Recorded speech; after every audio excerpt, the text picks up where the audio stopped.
Hi, I'm Giancarlo Luis D. Baloyot from the Group 1. Today we discuss about the Republic Act 9003, also known as Ecological Solid Waste Management Act of 2000. It is a Philippine law designed to provide a systematic, comprehensive, and ecological approach to solid waste management. The main purpose of this law, which is RA 9003, also known as Ecological Solid Waste Management Act of 2000, is to ensure proper waste segregation, collection, and transport, storage, treatment, and disposal in an environmentally sound manner, and also to protect public health and the environment by minimizing waste generation through reduce, reuse, and recycle. It encourages community and local government involvement in managing solid waste. It promotes environmental awareness and responsibility among individuals and institutions. Senator Lauren Regarda and Han are created of this law. This law effect in February 2001. Owen dams should have been closed on converted to control disposal facilities by February 2004. Then, 5 years after the effectivity of this act, which February 2006, all control dams should have been closed and rehabilitated. Who signed and approved of this law? During President Gloria Arroyo was signed and approved of this law on January 26, 2001. RA 9003, or the Ecological Solid Waste Management Act of 2000, falls under the category of Green's Law. It is a green law because it directly addresses environment issue related to waste management and aims to protect the environment through proper waste disposal, segregation, and recycling. Solid waste, all discrete house land, commercial, institutional, and institutional waste include biodegradable, non-biodegradable materials. Ecological solid waste management, systematic administration active that involve segregation source, segregate disposal solid waste. Waste segregation, sorting and segregation waste into biodegradable and non-biodegradable special waste. Material recovery facility, a facility that receives refrigerant and prepare and complete materials. Biodegradable organic waste that can be brought waste garden. Non-biodegradable waste that those not naturally plastic and glass materials. Composting biological of organic materials under controlled conditions. Open dump, a land disposal site that does not perfect the environment and prohibit under RA 9003. Local government unit, LGU, municipal or city government responsible for RA 9003 within jurisdiction. Collection that act removing solid waste from the collection point, waste generator, any person or entity who's active produce solid waste.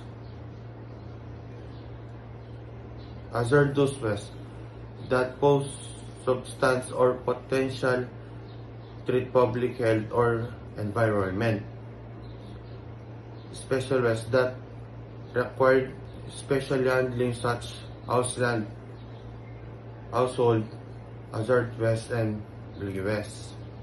Thank you. Okay. Hi, I'm Diane De Leon from Dash 1, and these are the prohibited acts and penalties of Republic Act 9003, the Solid Waste Management Act. Prohibited act and corresponding penalties, littering, throwing, dumping of waste matter in public places such as roads, sidewalks, canals, estuaries, and parks, an establishment or causing or permitting the same. The fine is 300 pesos to 1,000 pesos or community service, 1 to 15 days in LGU where violation was made or both. Undertaking activities or operating, collecting, or transporting equipment in violation of sanitation operation and other requirement of permit set forth in established pursuant. The penalty is fine of 300 pesos to 1,000 pesos or imprisonment for 1 to 15 days or both. Next is the open burning of solid waste. The penalty is 300 pesos to 1,000 pesos or imprisonment, 1 to 15 days or both. Next is the squatting in open dumps and landfills. The penalty and fines is 1,000 pesos to 3,000 pesos or imprisonment 15 days to 6 months or both. Next is open dumping burying of biodegradable or non-biodegradable materials in flood-prone areas. The penalty fine 1,000 pesos to 3,000 pesos or imprisonment or 15 days to 6 months or both. Next, an authorized removal of recyclable material intended for collection by authorized persons.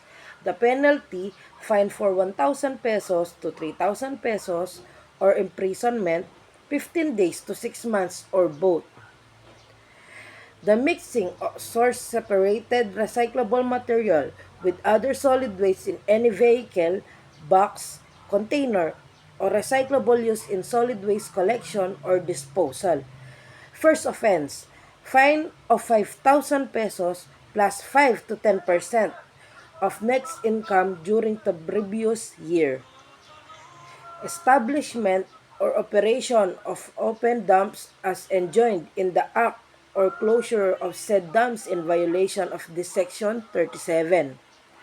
First offense, fine of 500,000 plus 5 to 10% of net income during the previous year.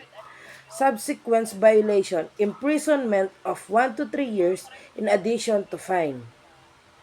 Next, the manufacture, distribution, or use of non-environmentally acceptable packaging materials. First offense, fine 500,000 plus 5 to 10% of net income during the previous year. Subsequent violation, imprisonment of 1 to 3 years in addition to the fine. Next, importation of consumer products packaged in non-environmentally acceptable materials. First offense, fines 500,000 pesos plus 5 to 10% of net income during the previous year. Importation of toxic waste misrepresented as recyclable or with recyclable content.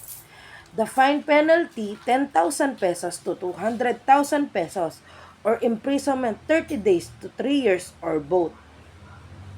Next, transport and dumping in bulk of collected domestic, industrial, commercial, and institutional waste in areas other than centers or facilities prescribed under this act. The fine penalty 10,000 pesos to 200,000 pesos or both imprisonment 30 days to 3 years or both. Site preparation, construction, expansion, or operation of waste management facilities without an environmental compliance certificate required pursuant to Presidential Decree number 1586 and Act and not conforming with the land use plan of LGU. Fine penalties 100,000 to 1,000,000 pesos or imprisonment 1 to 6 years or both. The construction of any establishment within 200 meters from open dumps or controlled dumps or sanitary landfill. Penalty, fine 100,000 to 1 million pesos or imprisonment 1 to 6 years or both. The construction or operation of landfills or any waste disposal facility on any aquifer,